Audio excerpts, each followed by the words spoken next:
Welcome back to guys, स्वागत है आपका फिर से एक नए वीडियो में। तो दोस्तों 22 नवंबर 2025 की एक बीएसएनएल थर्ड पीआरसी से रिलेटेड लेटेस्ट अपडेट निकल कर आई है, जिसमें किसान है और लेबर दोनों मिलकर अपने अपने जो यूनियंस है उनके साथ मिलकर विरोध प्रदर्शन कर रहे हैं। ठीक है, अब ये विरोध प्रदर्शन कौन सी डेट को हो रहा है, क्यों हो रहा है, क्या कारण है इसके पीछे का, जो इस अपडेट में जो भी बताया गया है पूरी बात डिटेल तरीके से, पूरी जानकारी डिटेल तरीके से आपको बताने वाला हूं। तो चैनल पर नया तो सब्सक्राइब करें। मेरा नाम है सुनील विश्वकर्मा।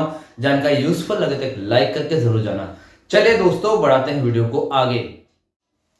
तो दोस्तों, जैसा कि आपको पता है, मैं हर एक खबर पॉइंट बाय पॉइंट बताता हूं ताकि आपको वेल एक्सप्लेन हो और पूरी तरीके से समझ में आ जाए जो भी अपडेट में क्या है। ठीक है, देखिए फिलहाल मुद्दा यह है कि जो लेबर्स है और किसान है उनके द्वारा विरोध प्रदर्शन किया जा रहा है और दोनों ही विरोध प्रदर्शन कर रहे हैं, इसीलिए एक साथ करेंगे। ठीक है, उसके साथ यहां पर जानेंगे कि विरोध प्रदर्शन क्यों हो रहा है। ठीक है, तो पहला पॉइंट आता है हमारा असली बात क्या है और साथ में इसकी डेट क्या है विरोध प्रदर्शन की। ठीक है, वो जानेंगे।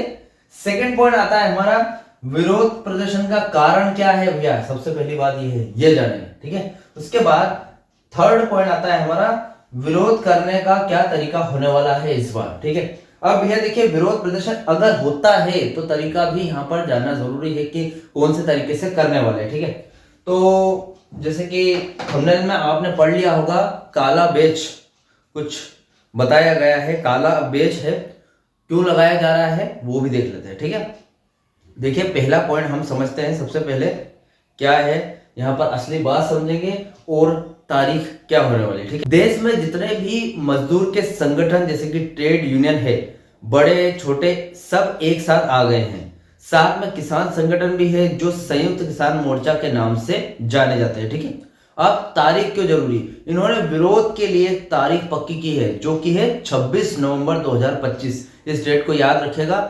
अभी फिलहाल 24 हो गई है जब मैं ये वीडियो बना रहा हूँ। हाँ, 24 नवंबर हो गई है और 26 नवंबर यानी कि परसों ये संगठन होगा। ठीक है, तो आप याद रखिएगा 26 नवंबर 2025 को ये संगठन होने वाला है, प्रोटेस्ट होने वाला है। इस दिन ये लोग पूरे देश में एक साथ सड़कों पर उतरेंगे, काम बंद करने और जोरदार प्रदर्शन करने की तैयारी कर रहे हैं। ठीक है, काम बंद भी करेंगे और साथ में जोरदार प्रदर्शन भी करेंगे। आपको पता लेबर्स कितने ज्यादा है पूरे देश में, अगर प्रदर्शन करने लग जाए, किसान है वो भी प्रदर्शन करने लग जाए तो कितना ज्यादा बहुत बड़ी बात हो जाएगी। ठीक है, प्रोटेस्ट करना कोई छोटी मोटी बात नहीं होती। ठीक है, अब यहाँ पर पॉइंट है, सेकंड पॉइंट, विरोध का कारण क्या है ये जान लेते हैं। ठीक है, हमने तारीख जान ली है, अब यहाँ पर कारण क्या है। देखिए, विरोध की जड़ है सरकार के नए श्रम कानून यानी कि लेबर्स कोड्स।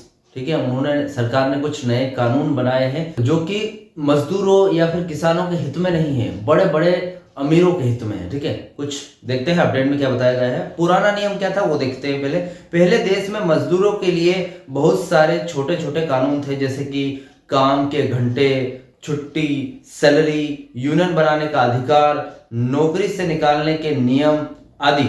ये सब छोटे छोटे बनाए गए थे, छोटे कानून थे। ठीक है, ये कानून मजदूरों को एक तरह की सुरक्षा देते, मतलब एक सिक्योरिटी होती थी उनकी, क्या चाहे जब छुट्टी ले सकते थे, क्योंकि जब काम हो तब छुट्टी लेनी होती है। उसके बाद काम के घंटे अगर आपने कम कर दिए तो हम प्रोटेस्ट करने का अधिकार। ठीक है, सैलरी में कुछ घटाव बढ़ाव होता था तो उसमें भी कुछ कटौती वगैरह जो भी है वो अपने मन से कर सकते थे कि यार चलो कटौती कर दी तो हम कुछ ना कुछ अधिकार होता था। ठीक है, अब भैया नया खेल, नया कानून क्या बनाया सरकार, अब कह रही है कि हम इन सभी छोटे कानूनों को मिलाकर 4 बड़े कोर्ट संहिता बना देंगे।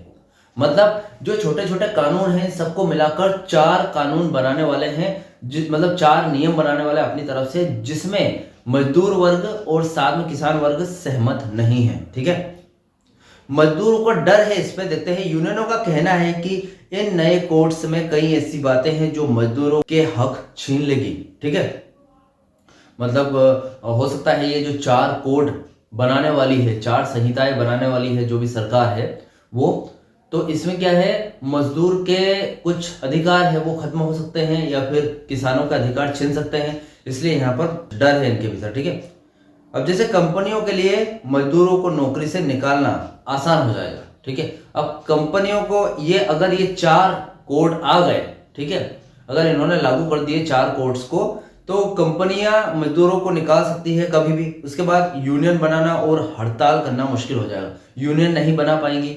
ठीक है, कोई भी जैसे क्या है कि अभी जैसे बीएसएनएल है, ठीक है, बीएसएनएल में जितने भी कर्मचारी है अपने हक के लिए अगर लड़ना है उनको तो यूनियन बनाना पड़ेगा, पहले एक मान्यता प्राप्त यूनियन की जरूरत होती है, तभी जाकर मैनेजमेंट से अच्छी तरीके से बात हो पाएगी। ठीक है, अब जैसे कि 5-7 कर्मचारी है, उनको अलग अलग मुश्किल है या फिर कोई भी समस्या है, कोई रमेश है, कोई सुरेश है, कोई सुनील है, ठीक है, इन्होंने अपनी अपनी समस्या है, किसी की मतलब किसी की समस्या है कि 3rd पीआरसी लागू नहीं हो रही, कोई बोल रहा है कि हमारी पेंशन ठीक से नहीं मिली, कोई बोल रहा है कि यार हमारे कुछ हो रहा है, मतलब कुछ ना कुछ हो रहा है ना, समस्या है। अब ऐसी समस्या को हर एक करके मैनेजमेंट के पास थोड़ी जा सकता है, नहीं जा सकता ना, इसलिए उनको यूनियन बनाने की जरूरत होती है। अब यूनियन बनाएंगे तभी तो वो मान्यता प्राप्त यूनियन अपनी बात जो मजदूरों की बात है वो मैनेजमेंट के सामने रख पाएगी। ठीक है, तो यूनियन बनाने का अधिकार छीन सकता है इनसे, ठीक है, और हड़ताल करना भी मुश्किल हो जाएगा। अब काम के घंटे बढ़ सकते हैं और काम की जगह पर सुरक्षा कम हो सकती है। ठीक है, काम के घंटे बढ़ने का मतलब ये है कि किसी जैसे कि कोई कंपनी में 8 घंटे काम करना अनिवार्य होता है। ठीक है, अब 8 घंटे से आपको ज्यादा काम होता है तो वो 9 घंटे रोक सकते हैं, 9.5 घंटे रोक सकते हैं। ठीक है, तो 1-1.5 घंटा आपका ज्यादा ले सकते हैं। उसके बाद ऐसा होता है कि यार कभी आपको ऐसी जगह काम करने के लिए भेज दिया जहां पर सुरक्षा नहीं है, लोड का काम है, असुरक्षित महसूस होता है। ठीक है, तो कुछ ऐसा भी हो सकता है। ठीक है, कुल मिलाकर ये कानूनी पूंजीपतियों यानी कि कारपोरेट कंपनियों को ज्यादा ताकत देंगे और मेहनत कश इंसान यानी कि मजदूर को और भी कमजोर कर देंगे। ठीक है, अब ये कुछ डर है यूनियन की तरफ से, कर्मचारियों की तरफ से और मजदूर वर्ग और किसानों की तरफ से। ठीक है, अब यहाँ पर हमने ये समझ लिया है कि विरोध का कारण क्या है। अब देखते हैं विरोध करने का तरीका क्या है। मतलब ये फिक्स हो गया भैया कि 26 नवंबर 2025 को विरोध होगा, विरोध का कारण क्या है और अब विरोध करने का तरीका क्या होने वाला है वो देखते हैं। ठीक है, देखिए यह सिर्फ छुट्टी लेकर बैठ जाने का विरोध नहीं है बल्कि एक आक्रामक अभियान है। मतलब ये बोल रहे हैं कि भैया छुट्टी ले ली और सिर्फ धरना धर के बैठ गए कि नहीं हमें ये दो वो दो, ऐसा विरोध नहीं है। मतलब अब तो होके रहेगा भैया, कि होना है यही कि जो आपने जो 4 कोर्ट्स लिए हैं या फिर 4 कानून नए लेकर आए हैं, 4 नियम लेकर आए, इसको वापस ले लो, बस यही है हमारी इच्छा। तो कुछ ऐसा करने वाले हैं ये। अब देखिए काला बेज लगाओ, यहाँ पर सबसे बड़ा एक मैंने आपको थंबनेल में बताया है, काला बेज का क्या मामला है वो देख लेते हैं। यह पहला कदम है, सोमवार से सब लोग अपनी अपनी काम की जगह पर काला फीता या फिर बेज लगाकर काम करेंगे। यह दिखाएगा कि हम काम तो कर रहे हैं पर हमारा मन विरोध में है। यह एक तरफ की चेतावनी है। ठीक है, मतलब देखिए यहाँ पर अगर आप काला बेज, आपके जो नेम बेज है या फिर कोई भी बेज वगैरह, उसमें काला बेज लगाकर अगर काम करोगे तो ये एक विरोधात्मक चीज को व्यक्त करेगा कि यार हम भी इस विरोध में शामिल है, कि भैया हमारा भी विरोध, कड़ा विरोध है कि आप जब तक हमारी मांगे पूरी नहीं करते हो तब तक ये काला बेज ही रहेगा, आपका बेच नहीं लगेगा। ठीक है, तो कुछ इस तरीके की बात सामने आ रही है। बैठकें और प्रचार, यहाँ पर कुछ मीटिंग्स भी है और प्रमोटिंग भी कर रहे हैं इसकी। सोमवार से पहले गली मोहल्लों में, फैक्ट्री में, गेट पर, नुक्कड़ पर छोटी छोटी सभाएं और बैठकें करनी है। ठीक है, मकसद ये है कि लोगों को खुलकर बताना है कि सरकार का कारपोरेट समर्थक एजेंडा क्या है और कैसे यह गरीबों का शोषण बढ़ाएगा। ठीक है, अब 26 नवंबर को हल्ला बोल की तैयारी। इस दिन बीएसएनएल जैसी संस्थाओं को कहा गया है कि वे अपने दफ्तरों के बाहर चौराहे पर बड़े स्तर पर प्रदर्शन करें।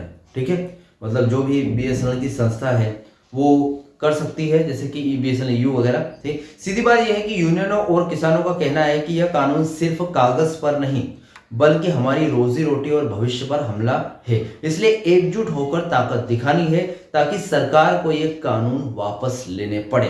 ठीक है, मतलब देखिए सीधा सा मुद्दा है कि भैया आपने जो 4 कोर्ट्स लागू किए इनको वापस ले लो, क्योंकि ये मजदूरों और किसानों के हित में नहीं है।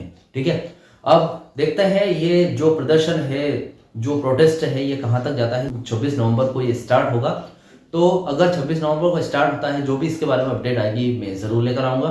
फिलहाल इस अपडेट से रिलेटेड आपके क्या क्वेश्चन है, क्या डाउट्स वगैरह है, मुझे कमेंट बॉक्स में कमेंट कर सकते हैं। वीडियो अच्छा लगा तो वीडियो को लाइक कमेंट से जरूर करें। मिलते हैं दोस्तों नेक्स्ट वीडियो में।